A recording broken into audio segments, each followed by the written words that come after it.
다음 기사를 좀 넘어가 보겠습니다. 여기 보시죠. 자, 조국 민정수석이 등장을 했습니다. 여러 성과에도 국민은 여전히 배고프다. 조국 경제 분야 페이스북에 글을 올렸습니다. 소득 양극화 등 비판 수용, 비약 못할지라도 호시우보 꿋꿋이 걸어가겠다. 뭐 이런 글을 올렸습니다. 민정수석인데 이제 경제 상황에 대한 글을 좀 올렸어요. 자, 그와 관련해서 서울신문에서 좀 분석한 기사가 있습니다. 조국의 페이북 정치, 주말 이례적 3차례 글이다. 문재인 정부, 민주노총만의 정부 아냐. 경제, 노동 등 광범위한 현안에 목소리를 내고 있다. 그러자 일각에서는 자기 정치하냐 이런 시각이 있는가 하면 본인은 황당한 풍문일 뿐이다. 무슨 정치냐 이렇게 부인을 하는 상황입니다. 그런데 많은 분들은 민정수석인데 경제 현안에 대해서 글을 올렸다. 이런 부분에 대해서 좀 시각을 갖고 계신 것 같아요. 일단 윤기찬 변호사, 조국 수석의 이런 글 좀 어떻게 보십니까? 이 상황은? 글의 내용을 떠나서요. 예. 저런 국정 다방면에 관련된 글을 예. 청와대 아직 참모 신분으로서 올리는 것 자체는 저는 예. 바람직하지 않다고 보고요. 저런 글보다는 자기 본인의 업무에 국한된 내용이었으면 그래도 이해를 하겠는데 예. 마치 어떤 행간의 독자에 따라서는 마치 예. 자기 정치를 하려는 예. 정치 의사가 있다고 오해로 살 만한 글이거든요. 예. 그런 부분은 좀 지양했으면 좋겠다는 생각을 합니다. 양무수 이사장께서는 조국 민정수석, 뭐 내용은 그런 지적을 할 수 있습니다만 민정수석이라는 자리에서 그런 글을 올렸다는 부분을 조금 많은 분들이 약간 의아하게 생각하시는 분이 있는 것 같아요. 박근혜 정부하고 예. 이명박 정부 때 예. 이 SNS에 대해서 상당히 많이 독려를 하고 강조를 했었습니다. 그래서 예. 인사 평점에도 반영하겠다고 할 정도로 공무원들에게 예. 정부 홍보와 관련된 내용이나 자신의 업무에 대해서 적극적으로 알리고 그다음에 투명하게 공개해라 이런 이야기를 많이 예. 했었거든요. 민정수석이 청와대 참모이고 스텝이긴 하지만 또 한 명의 정치인입니다. 그런 정치인 입장에 있어서 자신과 자신의 동료들이 소속돼 있는 공간에서 하고 있는 부분들에 대해서 일정하게 비판을 받거나 잘 알려지지 않거나 예. 그다음에 목소리가 필요하다면 예. 그것은 충분히 할 수 있는 거죠. 뭐 차관회의나 국무회의가 예. 차관회의에 자신의 영역만 이야기하는 건 아니잖아요. 예. 그리고 국무회의에서도 장관들이 자신의 분야만 예. 이야기하는 건 아니잖아요. 청와대에서 예. 민정이 가지고 있는 다방면의 영역에 이 부분이 민정과 동떨어진 이야기가 아닐 수도 있단 말이에요. 그런 측면에서 조국 수석이 충분히 할 수 있는 이야기를 했다. 근데 문제는 예. 굳이 민주노총 참여연대 그다음에 민변을 언급할 필요가 있었느냐는 부분입니다. 계속해서 제가 말씀드리는 것처럼 예. 우리 방송과 언론에 있어서 민주노총에 대한 이야기는 오히려 사용자인 경제인, 기업인들 이야기에 100분의 1도 노출되지 않는다라는 측면에 있어서 민주노총의 주장이 충분히 국민들에게 균형 있게 들려지지 않은 상황에서 민주노총을 저렇게 비판하는 부분은 상당히 저는 부정적이다. 임종석 비서실장이 네. 민주노총이 사회적 약자가 아니라고 예. 이야기를 했는데 통영의 성동조선 노동자 예. 아직까지도 복직을 하지 못하고 일을 하지 못하고 예. 한 달에 100만 원 가까운 개우 보조금으로 연명하고 있는 수많은 사회적 약자들이 존재함에도 불구하고 그러한 발언들은 아주 좀 경솔했던 표현들이다. 저는 민주노총을 언급한 조국 수석이나 임종석 실장의 신중한 발언을 강력하게 촉구를 합니다. 양무소 이사장하고 윤기찬 변호사 두 분께서는 지적을 해줬는데 지적의 지점이 약간씩 다르군요. 자, 이번에도 다른 한 분, 정치인 얘기를 좀 보겠습니다. 여기 보시죠. 이해찬 더불어민주당 대표가 어제 한 말이 있습니다. 극우 세력 통치에 갈 길 멀어 20년 집권해야 이른바 20년 집권론을 다시 한번 얘기했습니다. 이해찬 대표, 민주 20년 집권론 또 강조. 정책 뿌리 내리려면 더 오랜 기간 가야 한다. 이렇게 얘기를 했습니다. 자, 그럼 여기서요. 이해찬 대표의 발언 직접 들어보겠습니다. 문재인 대통령 당선되고 지방선거 이겨서 제대로 할 수 있는 상황에 왔습니다. 그 정책의 뿌리가 내리기 위해서는 20년 아니라 더 오랜 기간 동안 가야 됩니다. 이명박 대통령이 거의 모든 정권을 다 도루묵 만드는 이런 경험을 했습니다. 절대 정권을 안 뺏겨야 된다고 제가 강조하는 이유가 10년 해봤자 무너뜨리는 데는 불과 3, 4년밖에 안 가더라고요. 네. 좀 발언 들어보셨는데 여기 내용이 좀 더 있습니다. 요거 좀 소개해드리겠습니다. 자, 이해찬 대표는 정조대왕이 돌아가신 1800년 이후 제대로 된 개혁 민주 세력에 집권해 본 적은 딱 10년밖에 없다. 2018년 중에서 국민의 정부 5년, 참여정부 5년 외에는 한 번도 민주개혁적인 정치 세력이 나라를 이끌어가지 못했다. 이렇게 평가를 했습니다. 지영수 의원님. 집권 20년도 뭐 당원들 앞에서 어떤 포부를 밝힌 거라서 뭐 당원들 입장 듣는데 야당 입장에서는 조금 자극을 받을 수 있을 것 같아요. 100명의 사람이 있으면 100명의 사람이 다 예. 다른 생각을 갖고 있습니다. 예. 그게 민주주의의 기초죠. 예. 그것을 인정을 하고 타협점을 찾아내는 것이 정치인이 할 일입니다. 예. 그런데 지금 이해찬 대표의 말은 나만이 옳고 다른 사람은 틀렸다는 독선이 저기 서려 있는 겁니다. 나만 옳기 때문에 내가 20년을 집권하면서 내가 생각하는 대로만 사회를 끌고 가야 되겠다고 말하는 것이기 때문에 저런 자세로 정치를 했을 때 과연 우리 정치에 타협이 있겠는지 정말 걱정스럽습니다.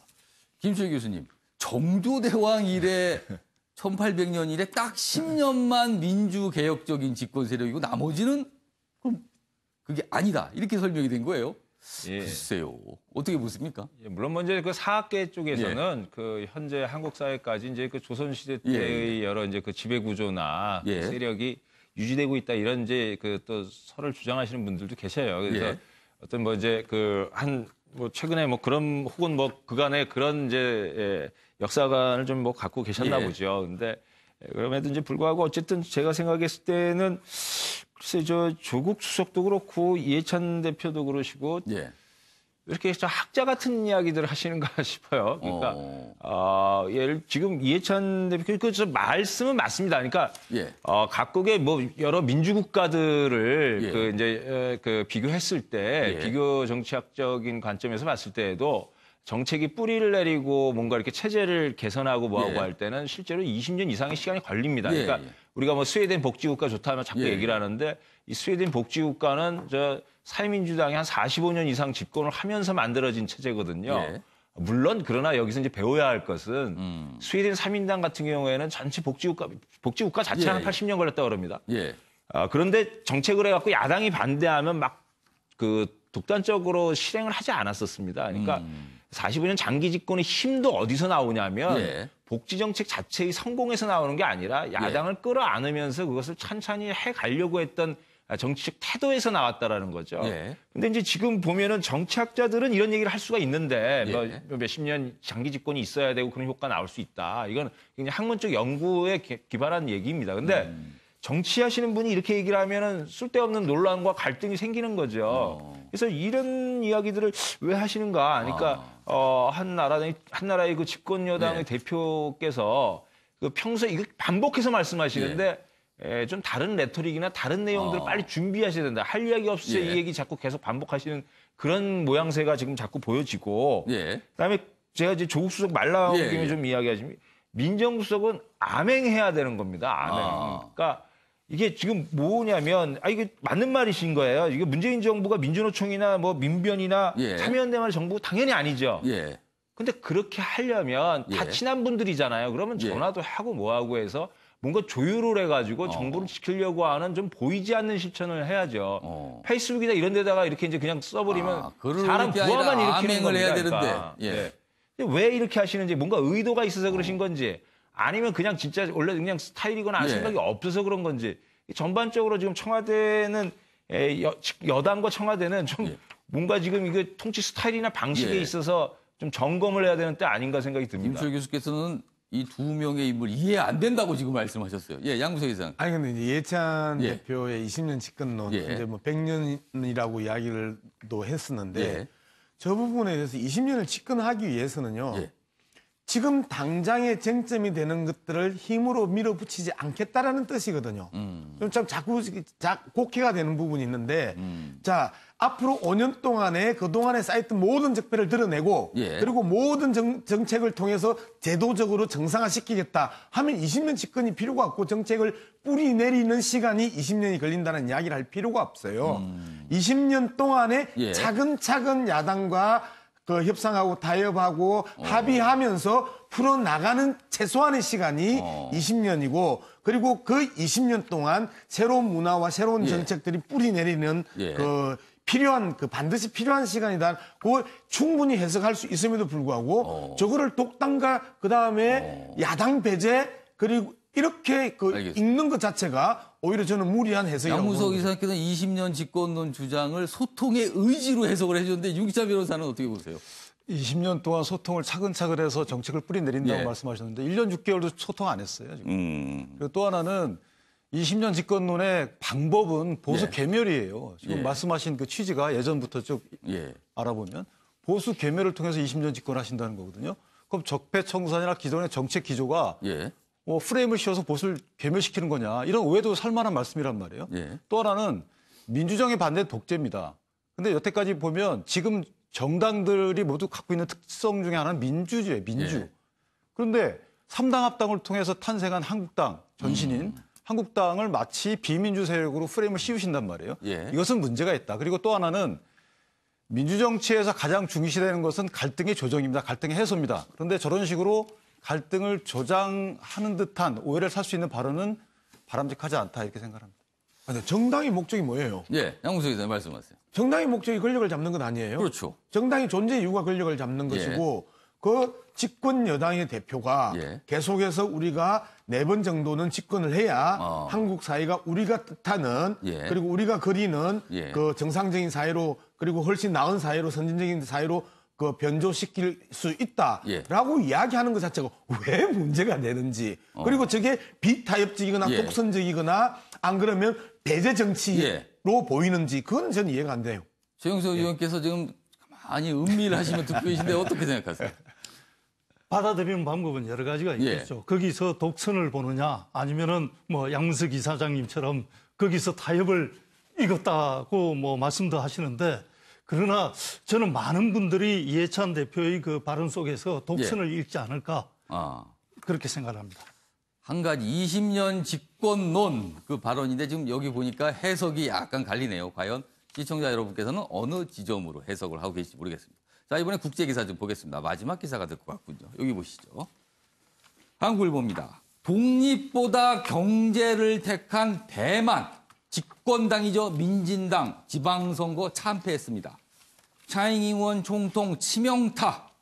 자, 탈중국 정책에 경제난까지 가미돼서 농어민 등이 등을 돌렸다 이렇게 돼 있습니다. 그리고 20년 텃밭인 가오슝 시장 선거에서도 졌습니다. 집권당이요.